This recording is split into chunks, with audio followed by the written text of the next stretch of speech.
What's going on, Geeks? You're listening to episode 343 of the Geeks Under Grace podcast. My name is Cody Armour. I'm here with Shelley Nollan. Hello. And Lj.Lowery. Yo. And this week, we're geeking out about Star Wars. There's some other stuff in there, but it's mostly Star Wars. It might as well be 80% Star Wars, yeah. Yeah, that's what happens when they have a big Yeah. show. The Star Wars, what do they call the event? Celebration? Star Wars Celebration. Star Wars Celebration. Yep. Apparently, they're going to be skipping next year. And will return in 2025. What? That's weird. Seen that as a headline. I didn't really look into it too deeply. It kind of crept up. Like, I don't even remember them announcing when it was going to be. And then all of a sudden it's like, hey, Star Wars Celebration's a thing. And I'm like, oh, okay. Yeah, I was pretty surprised. But we got a lot this year, so it makes sense that they may take a break next year. We've got enough Star Wars to get us through a few years worth. It's going to be in Japan in 2025. Yes. Whoa. Give me some more Star Wars anime. I'm down. Some more Visions. Yeah.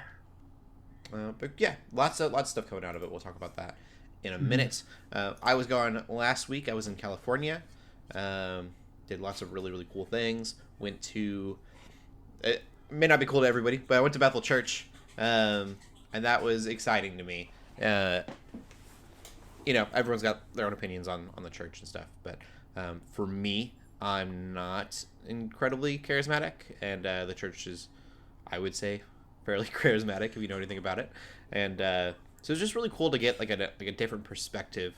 And to me, the passion that people have there was really, really neat. Like, it was really cool to see, and something I really appreciated.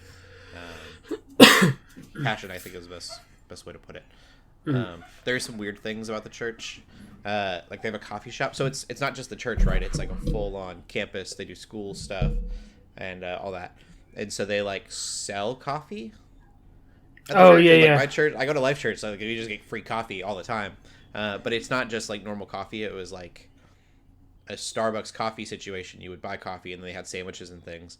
And Wow. that is weird on a Sunday for church, but it less weird, if you're going to school there. And, Yeah.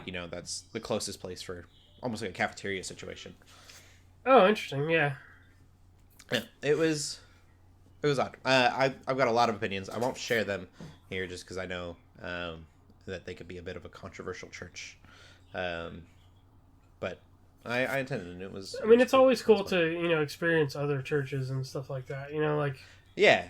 Something I don't get to do very often, so I think it's cool that you did that. Right. And it's neat to see, like, a lot of these churches, like I go to Life Church, like I said, and so that's another pretty large church.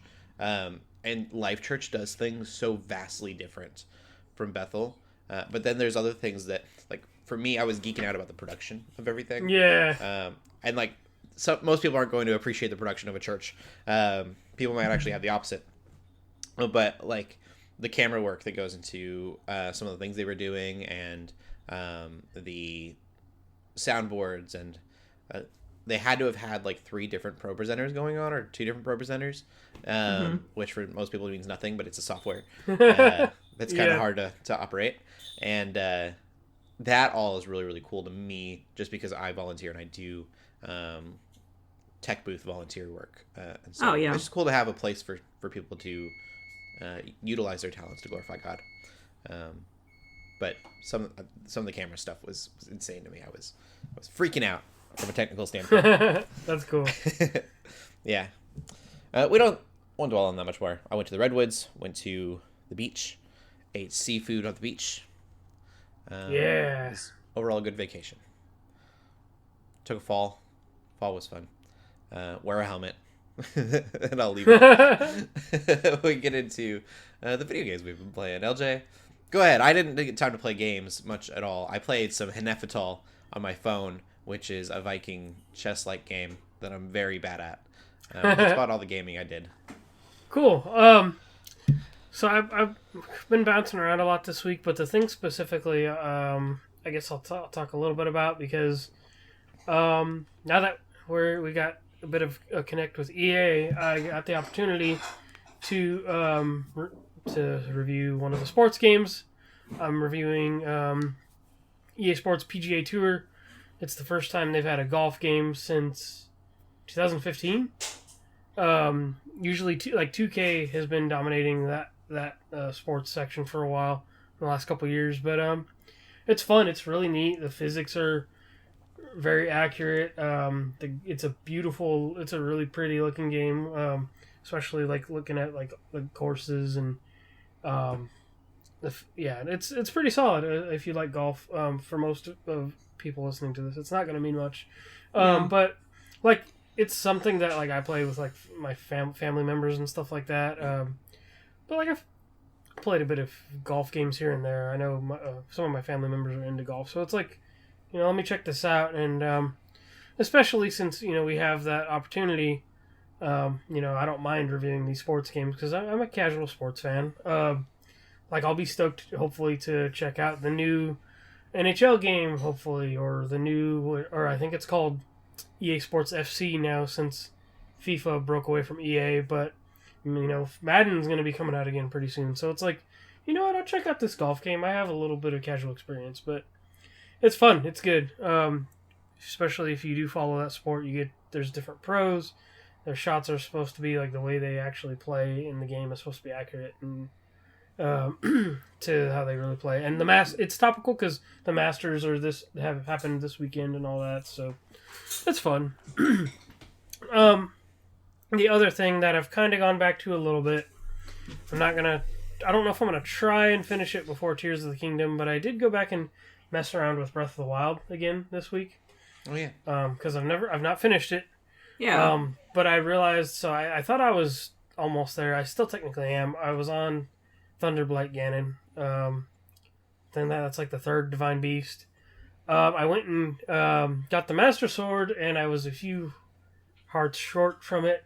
And I went and did this glitch. I saw on TikTok, and it totally worked. So basically, you go right up to the Master Sword. So I'm sure I probably didn't get the cinematic fanfare or whatever quest completion it was. But I'm like, whatever, I don't care. I just want the Master Sword. So you go and you make a fire right next to the Master Sword. And you look up. You look up in the sky, and then you gotta get close enough to where when you look up in the sky and you decide, rest till morning. If you mash A as the scene transitions, when it transitions to morning, you get the Master Sword. Just okay. Yeah, it's automatically like what a broken game. How Sonic 06 of them. I have the. I'll have to post the clip somewhere. But everybody in Backlog Golf Chat was like, "What? What'd you do?" I'm like, I had to share that. I'm so glad it worked for you. I spent hours, maybe days, in Breath of the Wild trying to control the Guardian. Because I was told that if I cooked up a dragon scale, and a bunch of other things, that I could get a key that would let me ride the Guardians. And fun fact, you can't. That's a my uncle works at Nintendo Playground story right there. Yeah, it was terrible. That sounds like a playground. Like trying to push the truck in Pokemon Yellow. Yeah. Yes. Oh man, that's so funny. Which I also fell for. I'm gullible. Yeah. So I'm moving on to. I got to move on to the Goron Divine Beast, which is a bit tougher because you got to make sure you have all that fire resistant stuff, potions and everything. So the way I play video games, I can't say whether I'm going to stick with it, just because I'm I got video game ADHD, ADD, whatever you want to call it, or sure, I jump around so much. I'm like, oh, look at this thing, look at this thing. So I don't know, if I really end up wanting to do that, maybe I'll try to. I know Tears of the Kingdom is coming soon, and I still got not Fallen Order, Jedi Survivor to play at the end of the month and stuff like that. So, but yeah, it was fun to go back to that game and remind myself of the different things you can do in it, and just Tears of the Kingdom, I think we talked about this before, but if Breath of the Wild is broken, Tears of the Kingdom is going to be twice that. Seriously, it's going to be very fun to see. I also like to call it The Legend of Zelda Nuts and Bolts, because you get to build vehicles in that one and stuff. Mm-hmm. But yeah, So who knows? But it was fun to get back to. So that's it for me. Wait, what about you, Shelley? I didn't really play anything new or interesting this week, but my husband bought Octopath Traveler 2, so I'm really excited to kind of watch him play through that because it was really fun watching him play through the first one. What's crazy is that for some reason I didn't realize that this wasn't Switch exclusive, because the first one was originally, not anymore, of course, but we were like at GameStop because this is a game we wanted a physical copy of, and we're like, oh, Switch version. Then we saw like PS5 Octopath Traveler 2. I'm like, well, why don't we just do that? It's gonna look better. You're not gonna play undocked anyway, so like, might as well just get the PS5 version. So that's cool. I'm excited to see how beautiful it is and hear new music, because again, my husband also likes to take a lot of the music from Octopath and put it in like our D&D sessions. So there'll just be more music to put in D&D. But I haven't really played anything new. I'm still very slowly working my way through Persona 3. Really not fast though. Like it hasn't really hooked me yet, and honestly, it might never, because it's older. I've heard it's way more of a grind than the other games, which is fine. But I will force myself to play it. I just wish you weren't playing the portable version. Yeah, I'll play FES eventually. FES is good. I have that on my PS3 still. Yeah, I'll play it eventually. But I like being able to control my party members, which you can't do in FES. So. Oh yeah. But some people prefer that. They just need that remake that's being rumored again. It's rumored. It's not going to happen. Yeah. It's not. Like, Atlas sucks. They're stupid. Anyway. That's all, though. So, yeah. Yeah. Gaming news. Yeah. So, we got a few small things for gaming. First one, I know is special. I know is close to Jamie's heart. Jamie was on with us last week. Mm-hmm. EA has apparently, according to folks that have been working on the idea for this game for a while, apparently EA has denied the pitch for a game called Alice Asylum, I believe it was called. That sounds familiar. Yeah, so basically, it comes from American McGee's Alice, which is a like darker toned, almost like, it feels weird. Actually, it's funny because wasn't there like a Tim Burton Alice in Wonderland kind of thing? There was. But before that was ever a thing, this was like very dark and psychological, like trippy take on Alice in Wonderland. Like Alice, she uses like a kitchen knife kind of blade and like fights like all these scary creatures and stuff. But they put one out about more than 10 years. Maybe I want to say 12, 13 years ago now. Madness Returns, which was on PS3 and Xbox. And it was a really good sequel. And they've been trying to get this game made for a while, and I guess EA turned it down, which EA published the originals. So maybe if they don't have the rights to it, maybe the creators can go pitch it to somebody else. But I think it would be neat if they do have something they can finish out this story with. But just a fun cult classic that I think it's kind of obscure and really niche. But I think it's something that fans still want, it sounds like, and just kind of but we know EA's got a bunch of other stuff they're working on, and they're still not quite sold on the single-player experiences yet, even though they've been giving us more. Yeah. So, yeah, maybe we'll get this game from somebody else. But, yeah, that's kind of the news on that. The news that I think is significantly more important, it was very difficult finding news articles today. Something special to me is that Tekken is getting 2 really important features to most fighting games these days. One of them is crossplay, so regardless of whether you're playing on PC, Xbox, PlayStation, crossplay is going to be a feature, and that automatically widens your player base, which is seriously exciting. It's kind of necessary for any modern fighting game, honestly. People are like Persona 4 Arena Ultimate did not have that on start, and it's already a dead game. So. Yes, it is. And then the other thing that is obviously really huge, I think the most important, is that it's getting rollback netcode which helps. Basically, it helps fighting games. It helps them lag a lot less. It helps the connection between players a lot more. And it's just a way of kind of dealing with lag and things like that most fighting games have right now, to where you're probably not going to feel that unless somebody has a really garbage like internet connection. But yeah, that's an important feature that they are also going to have, and they keep revealing more characters for that as we get closer to release. And I think that's going to be later next year, but I'm pumped because those are features that people really want, and I think it's off to a good start so far. So that's kind of it. That's for gaming news. Cool. We will get on to the movies then.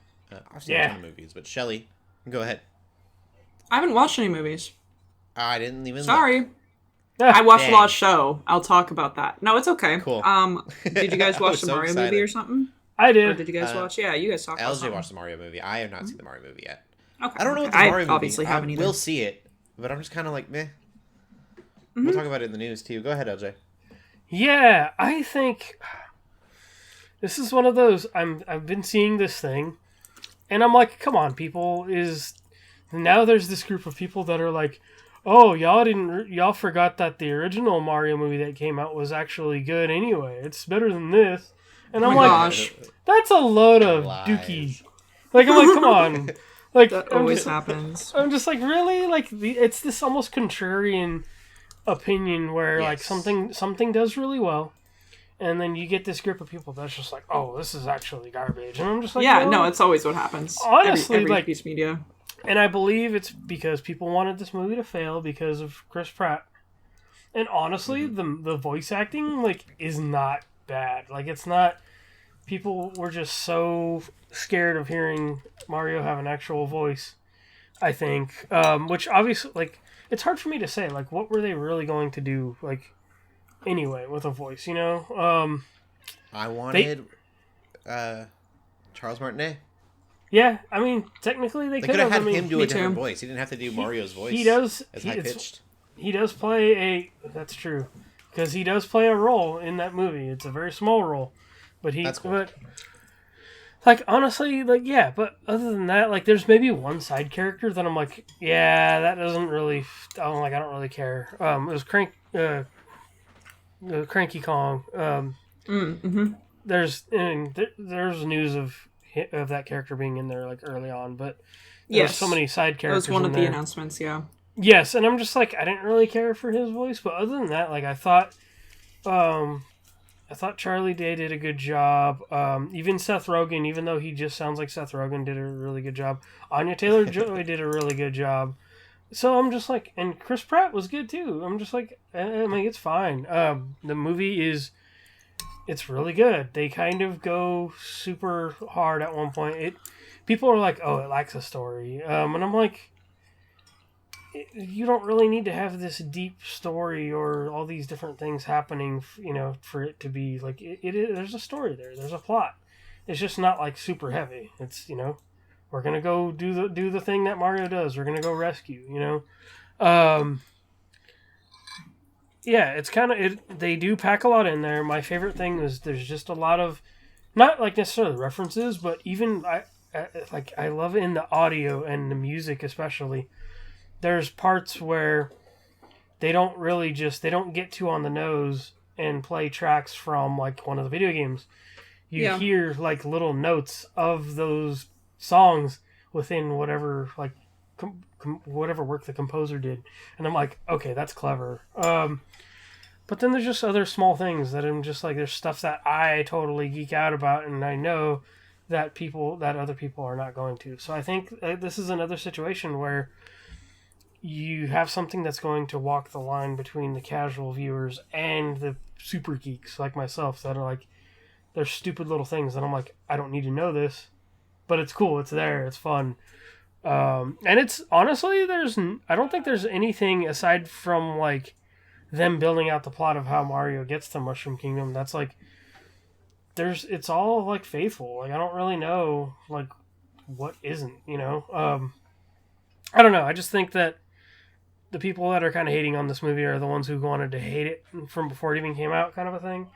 Yeah. Because already had their mindset. I won't hate on it until I've seen it. and then I'll hate on it. No, I'm just Yeah. kidding. I want to like it. I'll hate it now and afterwards. It's not going to be this amazing cinematic experience. I think it's fun. Right. I guess from a better standpoint, like I guess to me, it's like I think of like the other stuff Illumination has done. Like there are movies that they've done that are not good. I think this is good. I think it's fun. Like if I'm gonna say it, like I like them. I like the movies personally, but the Pets movies, the Secret Life of Pets movies, those movies aren't good. But Correct. this I think they are is, bad. yeah, they're really not good. I like them, but they're not good. Like, but this one I just feel like it has a lot of heart. It has a lot of love put into it. I haven't seen a Minion movie in a good few years, but I know that franchise is being milked for all it's worth. Mm-hmm. And I think that's gonna happen with maybe the Mario movie. But I think you have a lot to pull from, for now anyway. At least there's all these jokes about a new cinematic universe coming. But I'm like, you can easily do that with this. At least as far as I could tell, you already have spin-off potential with other characters in this movie with the Donkey Kong stuff. Right. I just think it's there. Whether it's going to be good, I don't know. See, this movie's fine. But it's like, I don't know how long before it'll get stale. I think is where I could see it getting burned out real fast. But for now, I think this movie is a perfectly fine movie. I think it's fun. It's not going to be the best thing you've ever seen in a theater, but it's really fun. So yeah, that's kind of all I got. Nice. Cool. Yeah. I watched quite a few movies. I'm trying to find them. Hold on. I'm like, what all did I say? I definitely saw Creed. Yeah, you wrote those down, I thought. Yeah. Yep, okay. Oh, and I watched, Murder Mystery 2. So, I've watched Creed 1 yesterday, and Creed 2 today, and there's not a whole lot to say about Creed. Creed it's cool. It feels like this grown-up version of Cobra Kai in a lot of ways, especially Creed 2, where they're going up against, a villain from... Ivan Drago's son, yeah. Yeah, Ivan Drago's son, and it's that felt very Cobra Kai. Oh, yeah. My biggest takeaway from watching both movies is how much Michael B. Jordan has grown as an actor. The first movie is a good movie, but his acting is kind of stale. The writing is really good, but his acting is not this amazing acting. And then in the second movie, he did much better. And obviously, he's got Black Panther under his belt at that point as well. But no, really, really good movies. I'm really excited for Creed 3. There's so many movies that I need to see in theater. I think next on my list is actually Dungeons and Dragons. I still haven't seen John Wick yet. I'm falling behind. I need to see that one. Yeah, there was a lot that came out. And then Creed 3, I don't even know if it's in theaters still or not. I might have to wait for it to get out. I think it's already popping up on demand, if I'm honest, but it might still be in theaters too. Yeah, I'll have to look. It's been a while. And like I said, I want to watch Dungeons and Dragons before I see Creed 3, so I probably won't see it in theaters, which is okay. Yeah. It just looked like such a good movie that I wanted to catch up. A friend told me that I had to watch all of the Rocky movies to watch the Creed movies. And I was like, I can do that. And I looked up, there's 7 movies. Yeah, I was going to say, there's a lot of them. I think it's 5. Skip 5. Skip Rocky 5. You can skip that movie entirely. So, Rocky 5 is there a bad 6 movies? movie.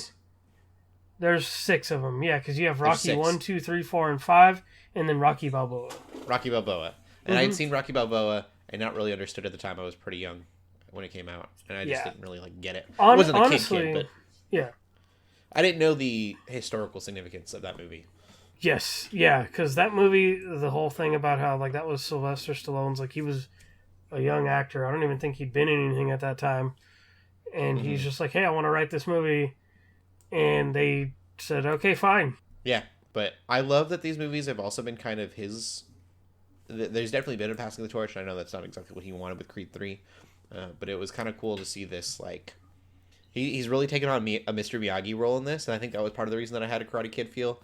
He's, given all these words of wisdom, and that very much felt like he was this old professional teaching the new guy life lessons, not just fighting lessons. I don't know. I really, really enjoyed him. It was cool. and I hope that Creed 3 is good. What I ended up doing was watching a 10-minute catch-up video on Rocky and stuff. Because I was like, there's no way I'm watching all these movies. Yeah, I mean, again, they're not great either, but like they're old. Like they're just not going to hold up cinematically unless you really love boxing, which I don't. Like I said, it's it's an anime for grown men. Like that's what. Yeah. Yeah. 100%. Yeah. I like boxing enough, and like I like the Rocky movies, like from what I've seen of them, but I wasn't about to go back and watch 6 movies to watch 3 more. So do what I did: watch a 10-minute catch-up video, and then watch the Creed movies. I do feel like it's probably smart that I did that and then just watch Creed 3 out the gate, which is what's kind of my plan, was just watch Creed 3 and hope that I understood what was going on. So they were good. And then the other thing that I watched was Murder Mystery 2. So, I'm laughing at this because my mom must have heard me talking about Rocky right now, and she texts me this whole thing about how Rocky 5 did suck, and it was something and a bunch of other stuff. It's like, you know what? You're right. Let me talk about that. That's so funny. That's awesome. Oh my gosh, that's... Well, I just had to share that. I'm sorry. That was so funny. The other thing that I watched was Murder Mystery 2 with Adam Sandler and Aniston. And that movie... So we watched some other movie. I don't know the name of it. I don't want to talk about it because I really don't even know what I would say. It was a murder mystery movie. And we watched the second one, Murder Mystery 2, like immediately after it. And our friends that we were watching this with take murder mystery movies really seriously. And so... It was really, really good because Murder Mystery, if you see the first one, is just shenanigans. It's like a parody movie, basically, of any murder mystery movie. And it was actually decent. Yeah, the first one's fun. Murder Mystery 2 is also fun and just the same ridiculousness. And so we had a lot of fun with that. We really enjoyed it.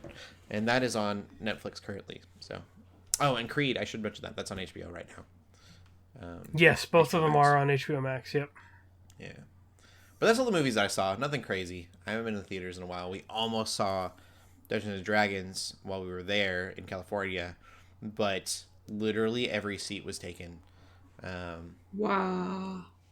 They were like here one when seat, I talked one about seat. it. That would have been on a Saturday night. Oof. But there was like these one seat, like there were maybe 4 or 5 seats in the whole theater that were open, and none of them were together. Almost sold out. Pretty crazy. It's so weird because my theater by my house, they don't do assigned seating, and like every other theater does. Like these days, it's still. I appreciate it. Usually, I will get good seats like a week before the movie comes out. It makes sense, especially if you're reserving your tickets. Like if you want a good seat, then buy it. Yeah.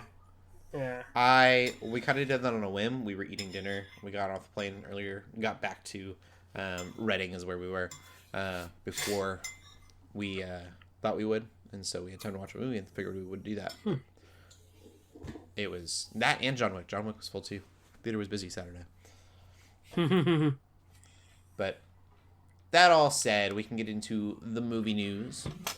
Go ahead, Shelley. Sweet. Yeah, we got a lot of movie news. Definitely let's talk about Star Wars first, just because there's quite a bit of Star Wars stuff. So again, obviously a lot of Star Wars news came out of the celebration, and that includes movies. Although one movie that was maybe expected but didn't really show up in the celebration, we've talked about it before, but Taika Waititi's making a Star Wars movie, and that didn't really show up at the celebration. So kind of a follow up. I think Kathleen Kennedy did like a interview or something with someone. Basically, it was like, yeah, he's still working on it. He's writing the script right now, so he's doing all the script.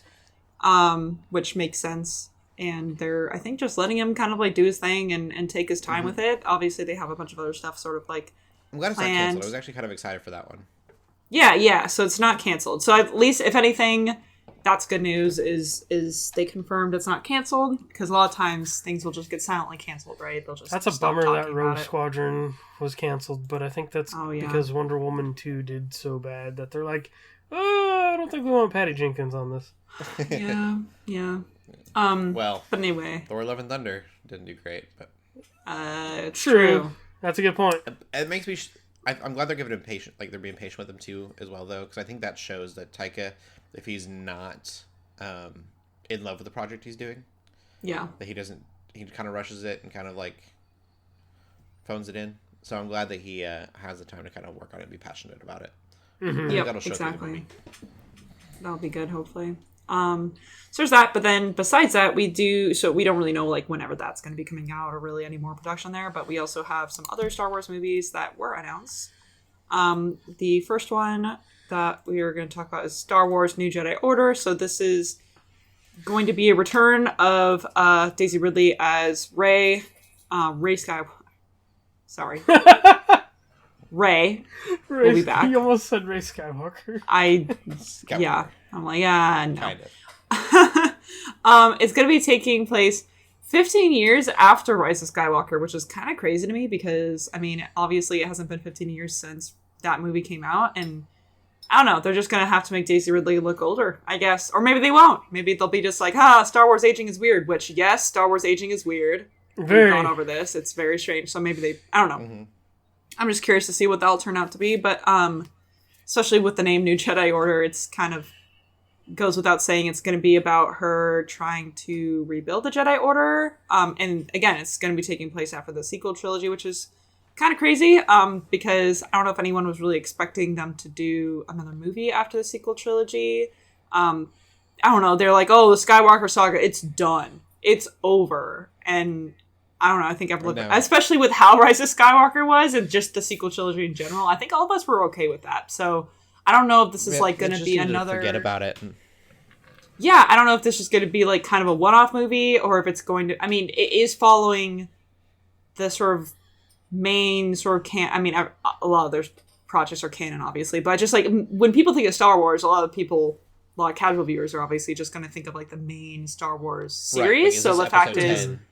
Yeah, this will be episode 10, that's kind of crazy. I do think it's interesting, though. I mean, like, she's going to be rebuilding the Jedi Order, and, like, I'm pretty sure Luke tried to do that, or maybe he just tried to, like, make a school or something. I don't exactly remember, because it's been a while since I've seen those movies, but he obviously failed at that, so I'm interested to see how she's going to Did he have the books? Succeed or fail? Not to get too much away from the movies that no one cared about.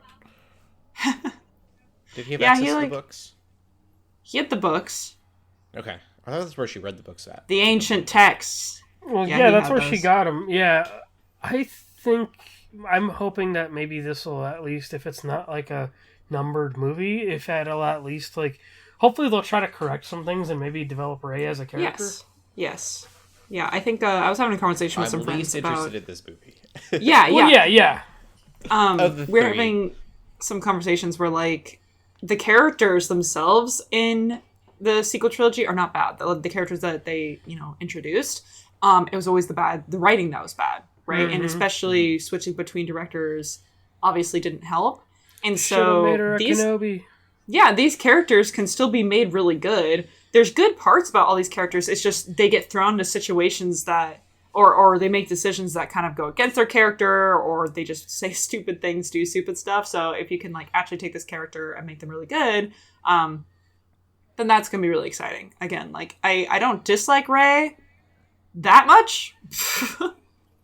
But I overall am excited to see her come back, though. I really like Daisy Ridley. And even though there was so many questionable writing decisions made with her character, again, I'm like, if you're going to give it to a different writing team, different director, which is what they're doing, right? This is different writing team, different director than the sequel trilogy. Then I think you could do something cool with her. So that, I think overall is to be good. And that's coming, I think, in 2025.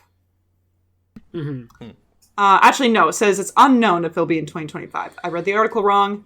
We don't know when it's coming out. I've also heard she said that these movies are actually further in development than we think. Okay, cool. So I wonder what that means. Yeah. Next one to talk about is the Mandalorian movie. So it's officially an anime, guys. They're making a movie of it, and the movie's going to be ending their... I forgot to tell my stepdad that was happening, but the Mandalorian sort of saga. That story, it's gonna be complete on the big screen, right? That they're not finishing it with the show.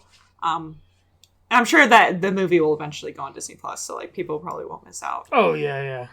I don't really know what else to say about that. That's pretty self-explanatory. They're just, it's probably going to take place after the season, which I still haven't finished, barely started even. They haven't said whether there is going to be a season 4 at all, I don't think. Yeah, I think it's just going to be this movie. Seems like we're getting close to I'm whatever. torn on this season. The deeper we get into it, the more I'm like, okay. Me too. But I guess last the only episode was the worst on Rotten Tomatoes, so. Really, but it's not over yet. Yeah, worst episode on Rotten Tomatoes of any Mandalorian episode. Whoa. Okay. Yeah. I'm interested to watch eventually. I'll talk about stuff. When you talk about bad writing, I think that was the case for this Mandalorian episode, but we're not talking about. Yeah. Sucks. It's such a good show. Yeah. Mm-hmm. Besides that, like again, I've only watched the first episode of this latest season, so up until this point, it's been quite great. But I hope it ends well. That's basically all I'm hoping for. Yeah, so if it doesn't end well, I'm going to be really unmotivated to watch it. But y'all need to keep me updated. Hopefully it ends well. Yeah. Or ends in such a way where it's like, oh yeah, cool, the movie will just pick up here and that'll be really cool. That's fine too.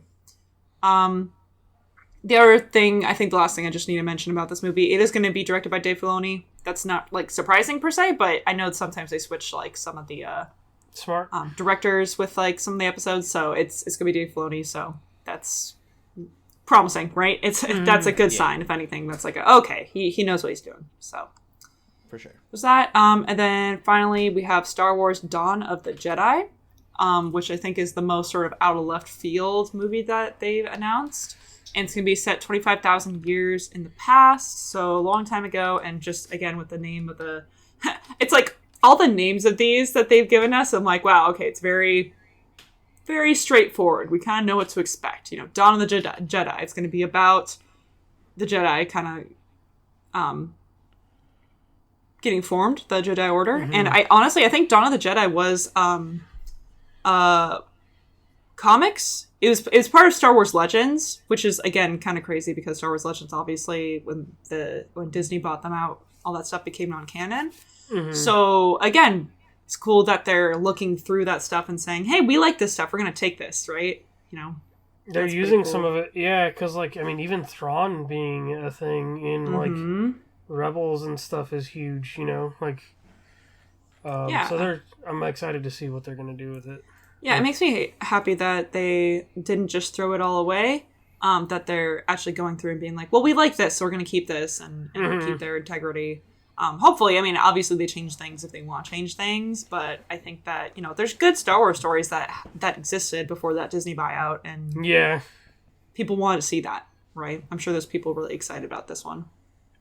Yeah, I had to see that. Now, this makes me think about this line even more, is that, I'll mention later, I was watching Rebels this week, and there's a line that Ashoka says when they're going to Malachor, which is like an ancient Sith temple. And she says that she said there's truth to legends, and so to me I'm like, ooh, like that was like, so I'm like, ooh, like that was when they were getting ready to build up. I think I'm on season 3, so which is like where Thrawn becomes more prominent in Rebels and stuff. And Malachor is this planet that's like forbidden to the Jedi. So it makes me wonder like what place like that will have in this Dawn of the Jedi stuff too. Because people like Dave Filoni and all that, and people that are working on this, like, if they're pulling it from stuff that much, like that line she says, that small line she says, is probably very important to like everything. That's such a Star Wars thing to do too. They'll just drop random lines, and you're like, "Hold on!" I'm just like, "Wow, that's a reference." I didn't even think that it was going to like. I don't know. I just feel like that's like a deep connection. Like they put that line there on purpose. It's pretty. This is one of those purposes. Yeah, no kidding. It's cool though. But yeah, so lots of Star Wars news there. We're gonna move on. We actually just talked about Mario movie, but Mario movie is really popping off. It is now has the highest box office opening of any animated movie, which is insane to me. And on top of that, also the biggest box office opening for any video game movie as well. I think the last biggest one I think was Sonic the Hedgehog 2, if I'm not mistaken. So it's popping off. But honestly, again, like despite the reviews, despite what people are saying, if it's good or bad, because I also know like the review thing is like a whole other can of worms. Like reviewers hate it, but audience members love it. Besides all that, it's really not surprising at all to me that it's as popular as it is. I mean, it's Mario. you're making a Mario movie. And yes, I Mm-hmm. know there was a Mario movie a long time ago, but you're talking about in this generation where kids from like the age of 2 through like 40s, 50s, pretty much people, the audience is everyone, right? Like anyone who's ever played or touched a Mario game, which is so many people, right? Like there are not a lot of people out there who don't know who Mario is. Like In fact, everybody Mario knows what a is. Nintendo is, right? So you gotta know Exactly. who Mario is if you know what a Nintendo is. Yes, it's like I know that like Pokemon is technically still the most profitable media franchise, but Mario is probably just as iconic as like Pikachu, right? Like seeing Mario and seeing his face, you're just like, oh, Nintendo, right? Like you make that connection right away. And tons of people obviously grew up playing Mario games. Sorry, myself included.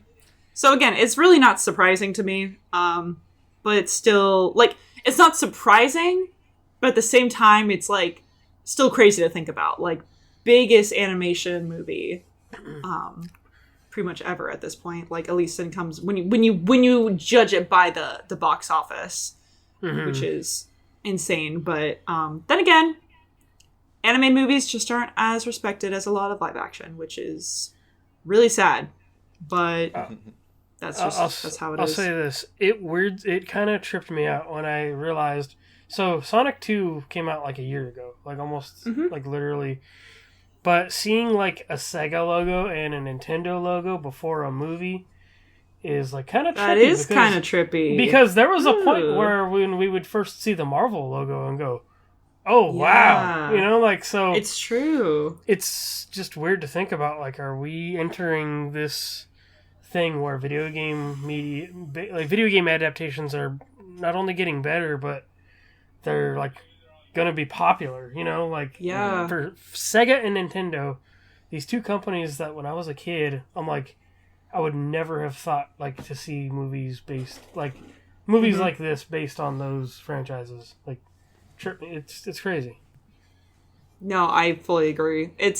And honestly, especially when it comes to the animation sort of industry. I don't know if industry is the right word, but like I feel like there's been this weird thing of people only really go see anime movies if it's Disney or Disney Pixar. Just stereotypically, just in the last like several years, I feel like people only really go to theaters to see those if it's animated. And you know what? This is still Illumination. It's still a really big animation studio, all things considered. But it's beating out Disney, right? It beat out Frozen 2. I think Frozen 2 was the highest animation before this. Yes. Which also is surprising to me. But again, it doesn't matter the quality of the movie. It matters if people want to go see it. And people really love Frozen 1. People want to see Frozen 2. People want to see this. And they're coming back and saying, yeah, it's a good time. You should go watch it. I know, similar to Dungeons & Dragons, people, I feel like, are all like trying to get their other nerd friends, their other geeky friends together, be like, hey, we should watch the Mario movie together. And that also just brings more people into the theater if you're trying to go with a group. Like maybe you've all played Mario together or played Smash together or did whatever. It kind of leans itself into that quite a bit. And obviously for family, right? Like family's going to be going in and being like, oh, like my kids love Mario. And they're going to obviously have a great time. I mean, that's a huge part of animation for this movie specifically that we need to consider as well. Is just all the families. Because then the parents are going to enjoy it too. Because they probably also grew up playing Mario or played Mario at some point. So it's kind of crazy. And this and D&D Mario's are kind just of plain the fun. Mickey Mouse of like video games. Yes. Yeah, it's true. So, like it's been around for years. It's probably one of the most recognizable video game characters of all time. I mean, even before the NES, we had Donkey Kong, and like the original Mario Brothers, like. So it's just like it's got a lot of legacy to it. Yeah, definitely more than most video games, I would say. Yep. Yeah, I'll watch it eventually. And it will probably be just fine. And that is okay. That's fine. It's just fine. Last piece of news. Don't need to dwell on it too much, but James Gunn is sort of discussing. I'm trying to say has discussed and discussing at the same time. Is in talks is trying to maybe see if there could be a crossover between the MCU and DCU, which is, I don't know, because he's buddies with Kevin Feige, right? Obviously, he's the Marvel guy, and James Gunn is now the DC guy. He is now like co-CEO. He's like way up there, which again is crazy how this happened. When you just think about how he even got to DC in the first place, and now he's like way up there in the chain. But yeah, he kind of wants to get some crossovers going, which I say, why? I mean, I don't know. I'm so uninterested. Because it would make money. I think even Stan Lee said that at one point. He said, if there's money to be made in it, it'll get made. Yeah. It's true. And I don't know. I just like can't help but think that it's just James Gunn wanted to do his thing, and now he's just way up there, and he could just do things. It's like none of us asked for this, I don't think. I don't know. Maybe there's some huge Marvel DC fans who really want a crossover, but I think it would be really cool. But I think he's putting a lot of stock in his own stuff. Like he's kind of, we haven't seen any of James Gunn's DCU work yet. And so to say that it's going to be able to stack up against the MCU is... It's a bold move, Cotton. Let's see how it's true. He's very, very confident in this. And not in the crossover per se, but it's just in DCU. You're right. He definitely is very, very... He's putting a lot of stock in that. And I guess we'll see. I would hope, and we kind of mentioned this before the podcast, that he doesn't want to connect everything. They both have a multiverse that's going to be introduced, multiverse in Marvel already, and then Flash is going to kind of introduce multiverse as well. And so do not make me watch every DCU thing and every MCU thing to watch this crossover, or I will be very upset. I would probably watch it, but there's so many people that would. It would fail miserably if you have to watch everything to get, or even a couple things. Like I just need it, make it like an MCU versus DCU. Don't need to know anything walking in. It's just a fight, and we can watch this cool special effects battle, basically. Yeah. Yeah. I do appreciate James Gunn talking about, this was kind of, I don't think it was at the same time. He's been on Twitter everywhere, I feel like.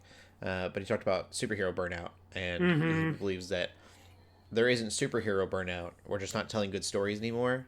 They've gotten really lazy with storytelling because... superheroes movies where, I mean, you put a name on it and you can make money, so why put any stock in the storytelling? And so hearing that gives me a little bit of hope that James Gunn's DCU will be good because he wants I 100% agree with into that. the story writing. Yeah. Time will tell. I don't know. I think that's the MCU struggle right now, is I don't think they really know how to tell a good overarching story right now.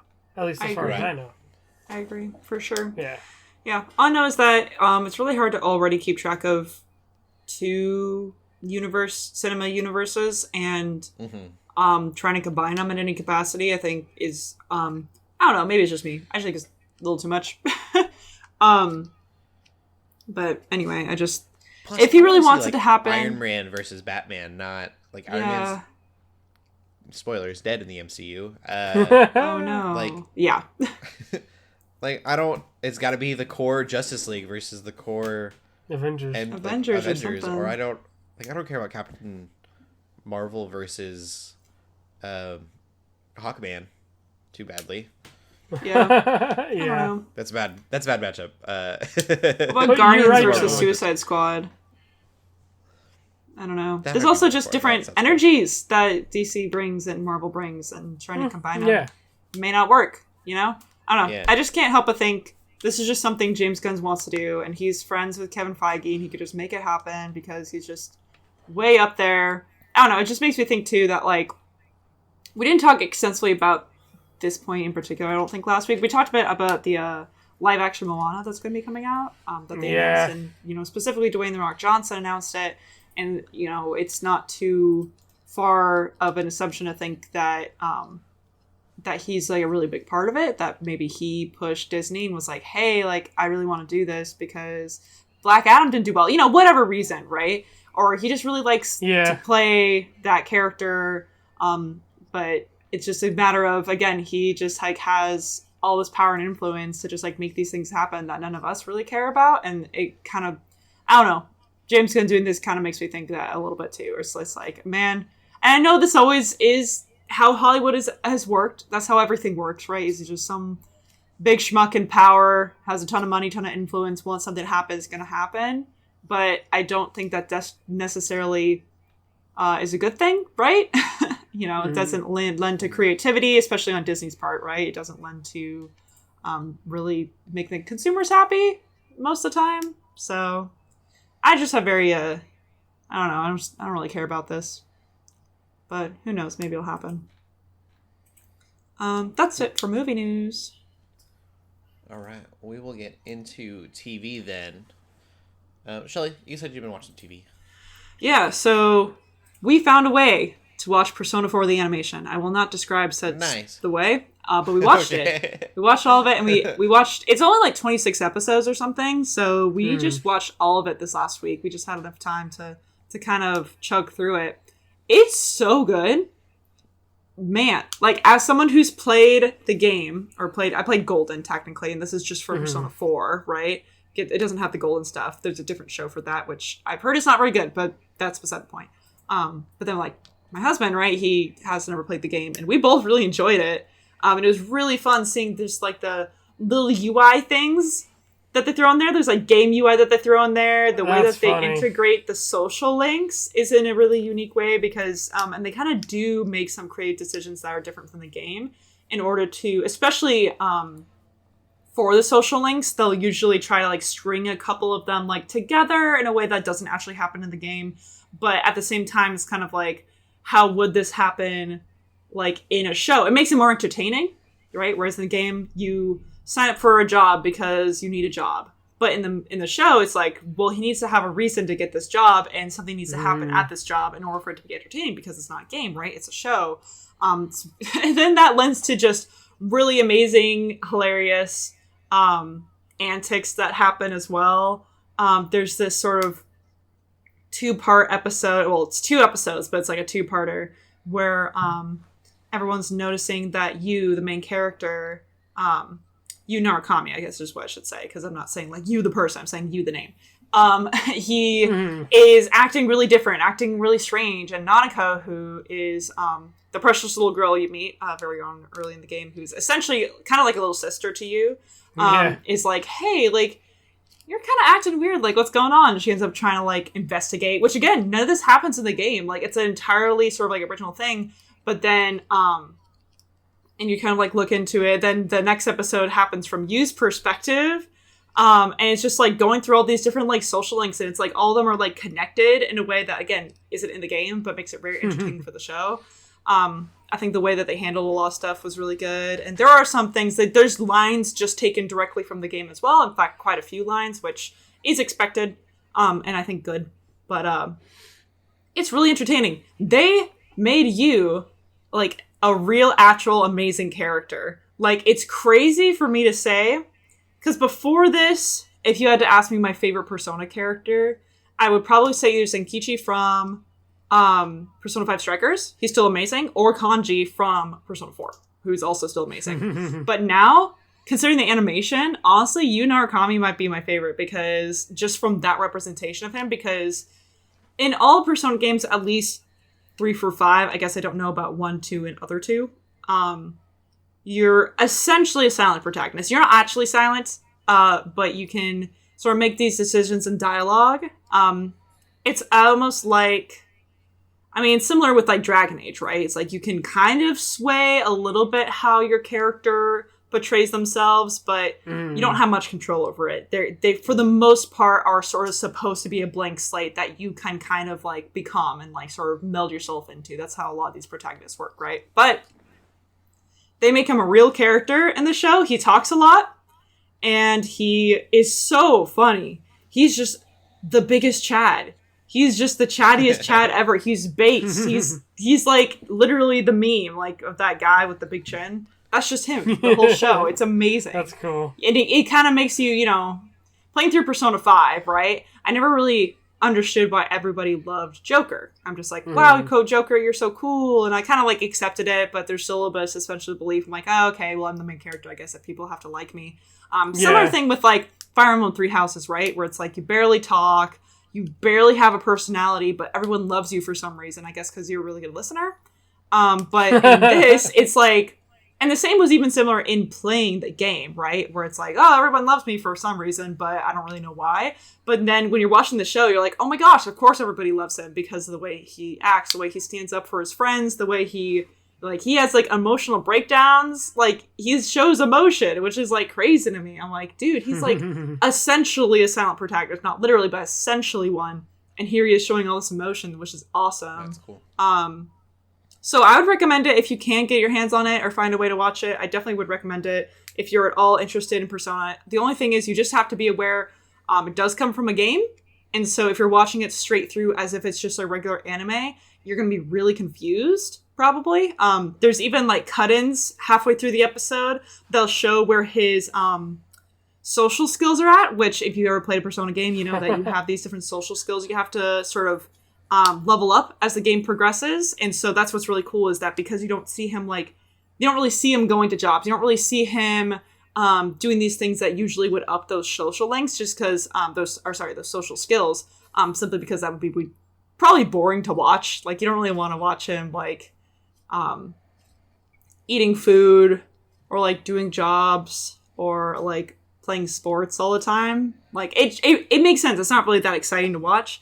But it's cool because it's like, you know, as the show goes on, those social skills get higher and higher, just as they do in the game, just as they kind of naturally do as you do more and more stuff. And eventually by the end of the show, all the skills are maxed out. So, like, shows you that, That's cool. Which is cool. I also love how they do the same UI for, like, changing the date. It'll, like, just tell you what date it is to sort of keep you on track. And it's the same exact UI that's in the game. That's cool. Yeah, it's just, like, a lot of neat tricks, a lot of neat things that they sort of throw in there. Like, a lot of they have, like, the cut-ins. Like, if you're about to do a crit, they have those, like, little cut-ins. A lot of the animations of, like, them summoning the personas isn't the same as the game. Like, Nice. So you will, like, sort of hold the card in front of him and, like, close his fist, whereas Chie will, like, kick. Yosuke will do, like, a flip. Like, they do all those things in the game. The only thing is, what's very strange to me is that in the game, again, similar to Persona 5, you have weapons and you also have your personas. So your weapons, so, like, Yu has, like, a big katana, Yosuke has double daggers, Yukiko has a fan, and use that for melee damage. That's completely removed in Persona 4, the animation, which is very interesting choice to me, but that's okay. Like, it's still, like, it was confusing to me, but it's not really a complaint. They just fight exclusively with their personas. They don't have, like, those weapons. But I guess they also didn't want to really bother with, like, showing you going in to get some weapons and armor and accessories and stuff, again, like you do in the game. That's probably also kind of boring. So they probably just, again, they make these creative decisions that, again, because it's an anime, lend itself well to anime. And they take away the things that only work well in the game because they understand the media that they're trying to, or the medium that they're trying to portray this story in. And I think it lends itself well to that. But yeah, really entertaining. Again, if you're interested in Persona, but you don't really want to play a Persona game, you've heard Persona 4 is really good, and you just kind of want to take in the story and characters, this is a really good avenue to do that. Also, if you play Persona 4 Golden, this is also just really entertaining to watch if you played through it all. It's really, really fun and entertaining. I highly recommend that. And if you haven't played Persona 4 Golden, you should. So there's my whole spiel about that. That's cool. I like that it's made with such a quality. Yeah. Yes. LJ, let's talk about Mandalorian a little bit. We kind of mentioned. I'm curious.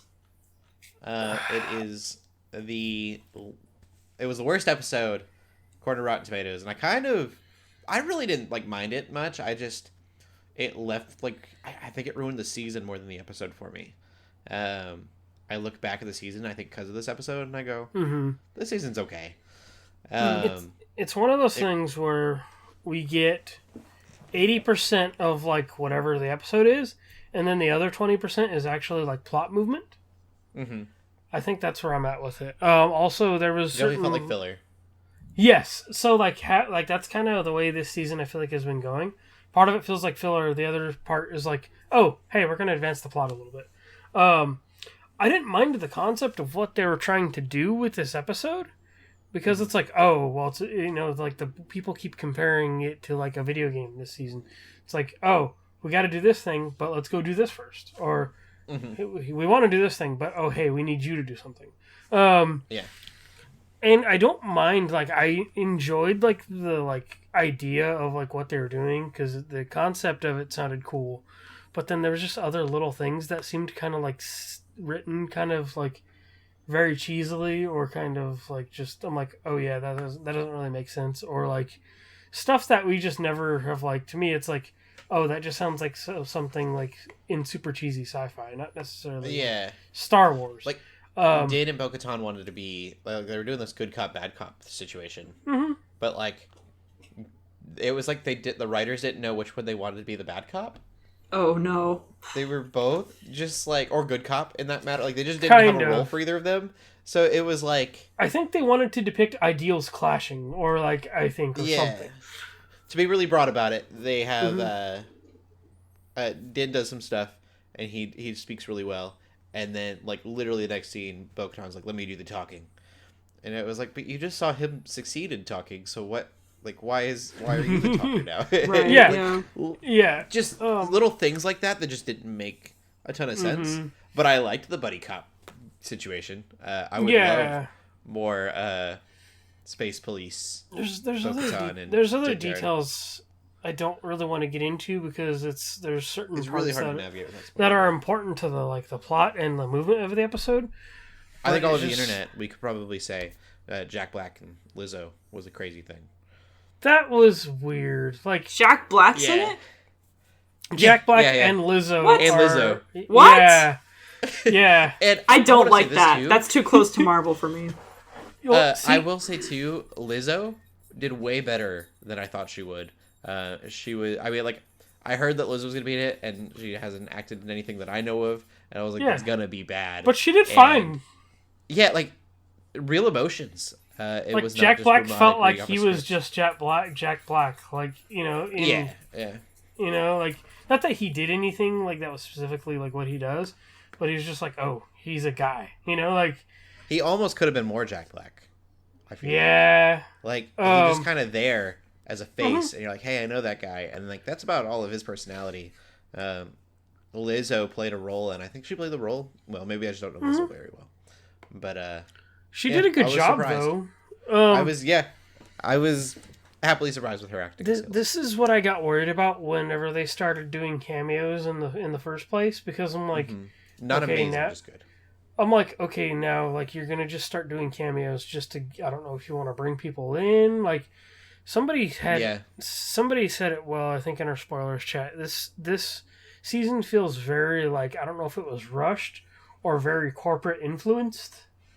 I can see that. Whereas, like, the first two felt like they were, like, definitely made with love, and, you know, like, they really cared, you know, and wanted to develop things. Well, and then Filoni, like, I'm surprised with this movie announcement, just because he's even said that he doesn't have an ending for The Mandalorian figured out. The movie's almost kind of like a forced hand, it feels like. But it's like a needed forced hand. Like, you can't just make a show without you do have that it going anywhere. Without any plans. I like Danny Trejo in, was that Boba Fett? Oh yeah, like the cameos are this, like most of the cameos. They're good when they make sense. Like, Danny Trejo played a very specific character, and like, you couldn't have used Danny Trejo anywhere else in Robert Rodriguez directed, I think, episodes of Boba Fett as well. So, like, but his, like, it was very much him, and it fit with the narrative. But, like, I mean, Robert Rodriguez and Danny Trejo, they're, like, close friends, too. Like, you know, like, so definitely. It makes sense to have those. Like, that's why that show should have been better. It felt like to have Jack Black and Lizzo in there would be like, oh, what two celebrities can we grab that are big right now? Oh, Jack Black's about to be in this Mario movie. Lizzo, she's, like, one of the top recording artists like, right there was, now. Like, it wasn't a musical thing. Like, why have these two if you're not going to do something like musical, you know, or what? just extra comedic? Or I really would want that now. Jack Black and Lizzo to do. Yeah, I mean, that's they could make something maybe great. It would be They what's could. expected. Maybe it's too expected, but, like, if you're gonna get these big celebrity cameos, I feel like they should be doing what they're known for, and it fit in the narrative. So it's not just like they're there for no reason, but write a story around that and then really let them shine in those episodes. Because where else are you gonna have Jack Black in Star Wars? Like, that doesn't make sense. So yeah, these so shows are like an avenue to let it make sense. It tripped me out because I actually had to work that day. I usually have Wednesdays off, so first thing I do when I get up in the morning is I eat breakfast and watch Mandalorian because I know the internet is going to spoil it for me, right?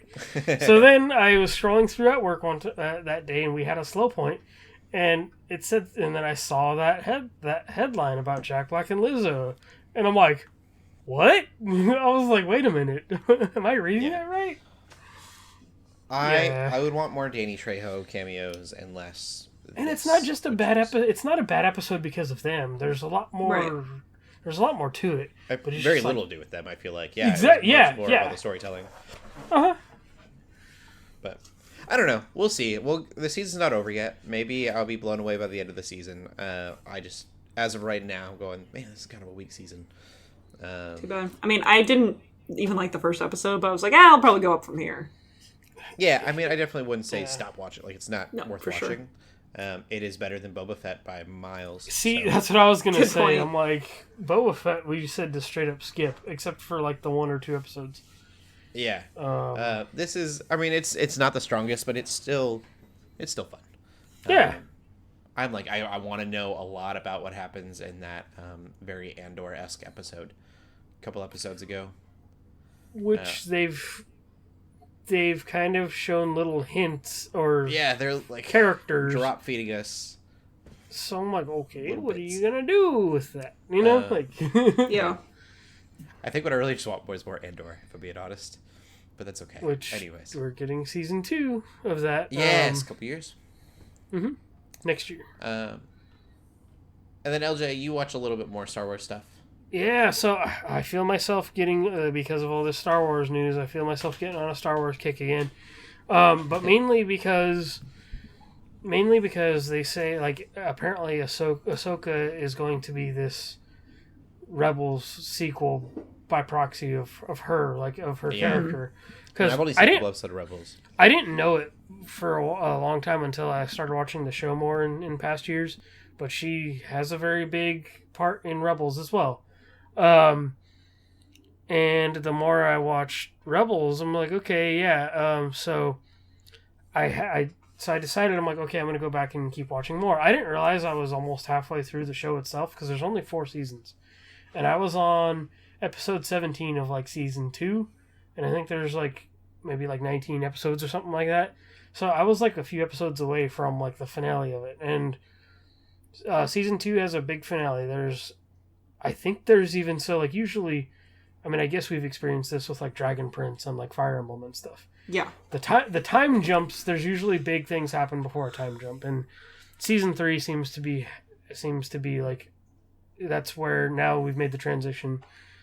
Ezra is older. His master has gone through some things. Mm-hmm. The Rebels, the Rebel Alliance is becoming this established thing. That was definitely not the case when the show started.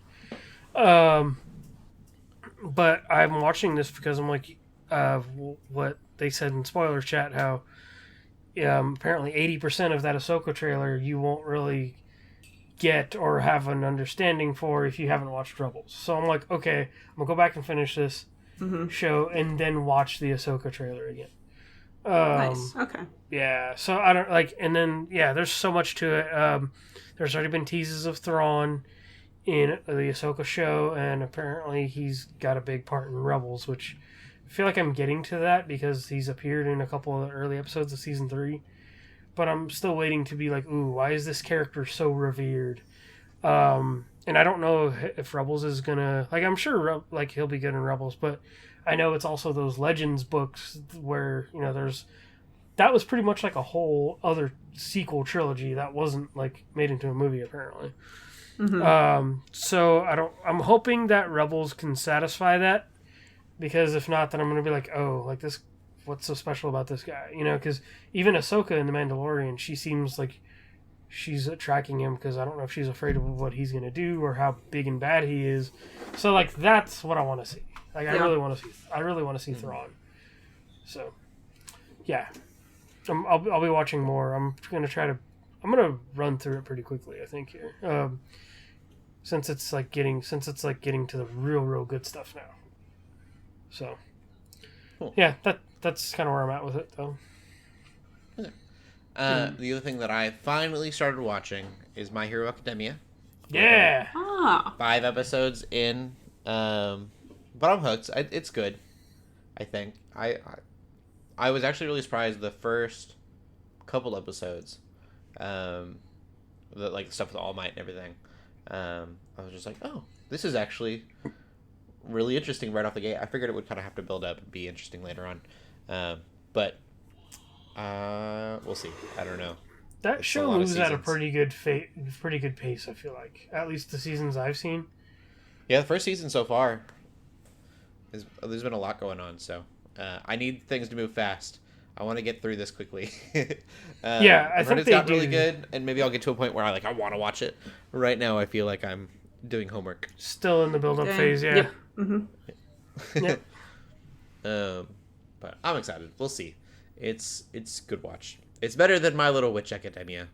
Yeah, I was gonna say. For those who don't know, I was told to watch My Hero Academia when the first season was over, and I believe it was the first, maybe it was a couple seasons in, and a friend told me to watch it, and so I went home and I looked up My Hero Academia on Netflix, and it was not on Netflix at the time, so My Little Witch Academia came up as a recommended, and I didn't piece together that it was a different show.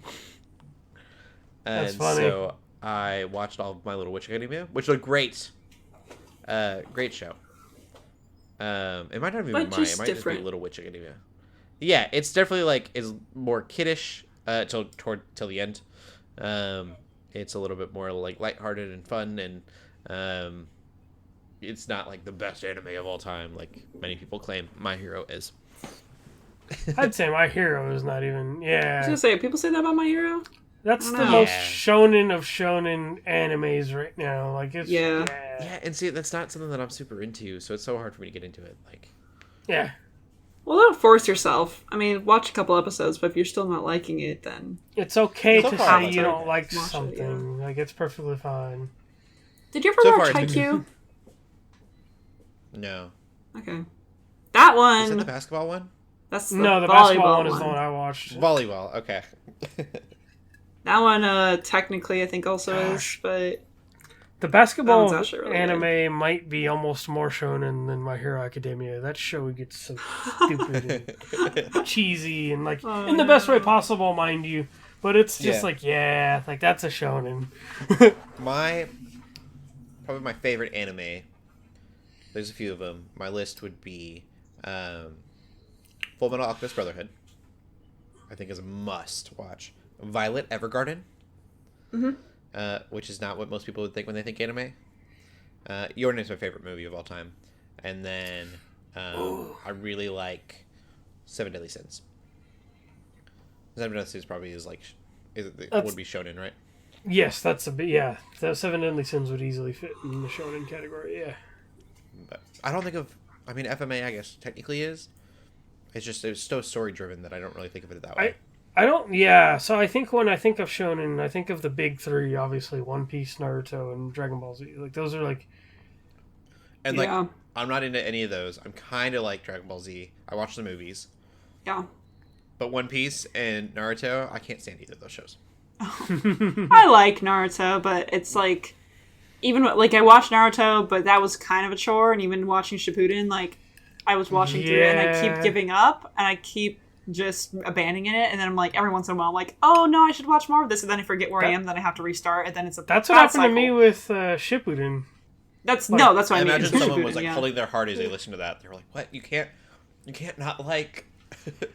It's not that I don't like it, it's that I get really distracted, and it's hard to keep up, I think. I don't know. I think it's one of those things where if I grew up watching it, I'd probably be way more into it, and it'd be If easier I'm to watching track, 3 but- episodes and they're the same fight, Seven Deadly Sins, getting to that point. Oh. If it's 3 episodes in the same fight, I don't care. You can thank DBZ for that one. Yeah, move on. Don't need 3 episodes. Do one. Let me know. I want more story. I don't want people screaming at each other and thinking about strategy. Goku literally takes a whole episode to power up into Super Saiyan 3. I know. Terrible. Yeah. We can move on. I'll continue watching it, but only because I've been told it gets amazing, and I like some shows. We'll get into the news. Let's start with the Star Wars stuff. That seems to be the big thing. Yeah. We got 2 trailers. Speaking of anime, we have Visions 2, Season 2. Yeah, Volume 2. Looks good. It looks so good. It looks so good. The Wallace and Gromit anime studio. I can't remember their names, but they are in the trailer, and it's so Wallace and Gromit. Just the comedy beats and the way everything looks. I'm so happy about it. I just want that show. I don't even need the other anime. The other anime stuff looks good. But the other stuff does look really good too. Man. You know what? If you just make me a movie, make me a Wallace and Gromit Star Wars movie. You know what's kind of sad about that studio? Apparently, after they won, I think it was an Oscar, was it, for Curse of the Were-Rabbit or some big award? Uh-huh. Their studio, I saw this on TikTok recently, their studio, I think, caught fire or something. What? And they lost everything, like all the character models and set pieces and everything they made for Curse of the Were-Rabbit. No! I love that movie. Like, apparently they lost that, I think it, I don't know if it burned down or what happened. I think something happened though, and they lost all of that. They kept it up as decorations, and it was just gone. You can't make a sequel now. All your things gone. That's sad. Yeah, but I'm excited for that and the other Visions. stuff. Visions. I need to finish good. Visions season 1. I really enjoyed what I watched, and I just didn't get much farther. I wanted more anime, but I think what we got coming here looks really good. Mm-hmm. Still, I'd be down with more anime. Maybe you'll get more anime when it goes to Japan in a couple years. That'd be cool. As well as that, we have a trailer for Ashoka. There are orange lightsabers, and apparently that's a big deal. Mary Elizabeth Winstead is going to play Hera. The only thing I can think of, and I'm probably so wrong, forgive me if I'm wrong on this, there's red lightsabers are evil, or Sithy, and these are orange lightsabers, so they're the orange of red and another color. Yeah, I think orange is another Rebels thing. So are they they're not Jedis, they're kind of half Sith? I have to watch. I don't know that I've gotten to that. Might as well be. I mean, I don't know. David Tennant apparently returning. I don't know anything about Rebels, but David Tennant's in it. I'm sold. That was cool. He's a robot. Whoa. Oh yeah, he does do a voice, I think, for... Yeah. And then Thawne is being played by the guy that voiced Thawne, and I thought that was pretty cool as well. Yes. I guess I need to watch Rebels, or I'll watch a YouTube video that gives me 10-minute catch-up. You can do that, too. Yeah. And there's too much television.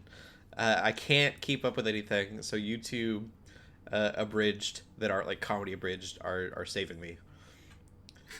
There's so much that I wouldn't watch if I wasn't able to do that. Rebels is short enough. Honestly, I'll say this, Clone Wars was really rough to get through. The first couple seasons. You really have to get through 3 seasons of that show for it to get good. See, that's fair, but I have to get through 6 seasons of My Hero Academia. Yeah. That sounds like a lot. But you can get through 4 seasons of Rebels pretty quickly, I think. Yeah, but I'm in the middle of my show, so I can't start. There's so much television. I know people that would probably tell you Rebels is the better show. Ooh. Well, people like Star Wars, and it's probably one of the best animated Star Wars things. Yeah, but... From what I've heard. Mm-hmm. Which there's a lot of now. This show is going to be so influenced by Rebels, fully. Mm-hmm. Maybe I'll do... I did this with The Bad Batch. Mm-hmm. I watched the last few episodes. Or wait, no. It was the last season of Star Wars Clone Wars. Mm-hmm. They did that last season thing that Disney Plus made. Mm-hmm. And I watched, I think, the season before that, or maybe half a season before that, so that I kind of knew what was going on when I got to that season. That was really good. So I watched catch up for the first 3 seasons of Rebels, and then watch the last season of Rebels, and it'd be caught up. I'll figure it out. I don't know yet. Ahsoka looks good. And then something that I really don't care about, but maybe someone will. Stranger Things is getting an animated show. Made by the Duffer Brothers, who made Stranger Things, so that's a plus. I don't see how this is going to work. I don't need it to work. Yeah, I don't Duffer know. Brothers It could be... We've always dreamed of an animated Stranger Things in the vein of the Saturday morning cartoons. Sounds so bad that we grew up loving. And to see this dream realized has been absolutely thrilling. We couldn't be more blown away by what Eric Robles and his team have come up with. Scripts and artwork are incredible, and we can't wait to share with you. The adventure continues. And I don't want the adventure to continue in animation. I want it to continue. I agree. I feel like Saturday morning cartoons is the wrong word for this. I think when I think of Stranger Things, maybe it's because of the Dragon Slayer reference, I think of, like, they can do an 80s, like, if they're thinking of, like, 80s style movies, like that old Don Bluth, like, animation stuff, like, I think that's what they could do when I think of Stranger Things. They better make, like, the Hobbit animated cartoon. Yep, that's a Don Bluth. That's a Don Bluth. Yeah, so just that old school like 80s animation, I think, is. I mean, just that's make it its also own story. I don't need it to be. It doesn't need to be. Yeah, Stranger Things better finish, or I'm gonna be really mad if it just doesn't. Like, if it doesn't end, they're like, stay tuned and watch this animated thing. No, I want to watch these characters that I fell in love with as their actors. I wonder if it's like they're gonna try to do like what WandaVision did with like they say it's a genre or like a type of show, but it's really just gonna be like a weird and twisted and like maybe even dark version or something. It's just Eleven's brain being like or something. I don't know what the they're Upside gonna do Down with is it. now a cartoon dimension. Especially That's if it's weird. a spin-off.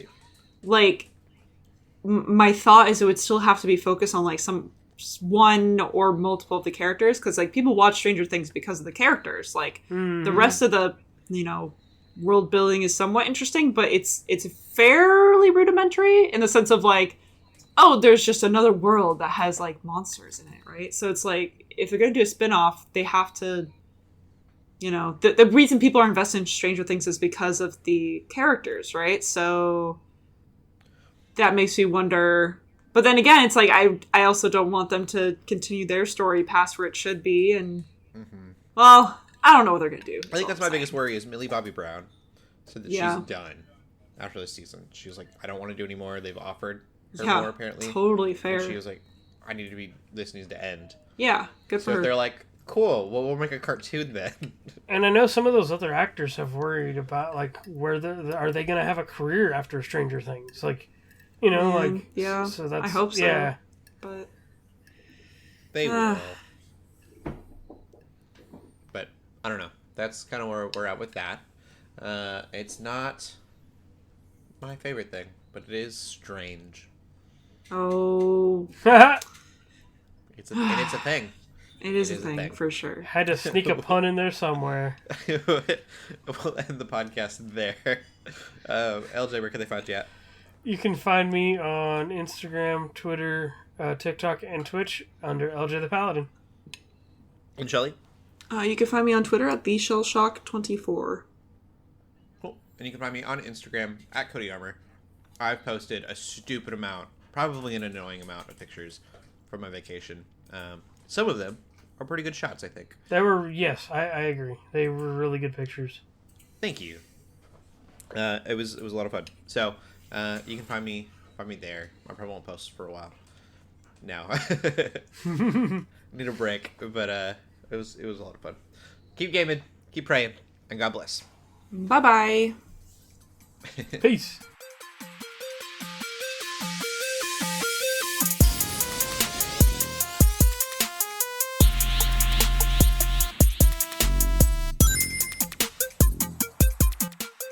We hope you enjoyed this episode of the Geeks Under Grace podcast. We love hearing from you, so feel free to ask us questions or just comment on the show by using the hashtag GUGcast on Twitter, or by joining the GUGcast questions channel in the Geeks Under Grace Discord. If you like this episode, consider leaving a review or rating of our show on your favorite podcast app. If you want even more Geeks Under Grace, you can always go to geeksundergrace.com. We love you all so much, so thank you for listening.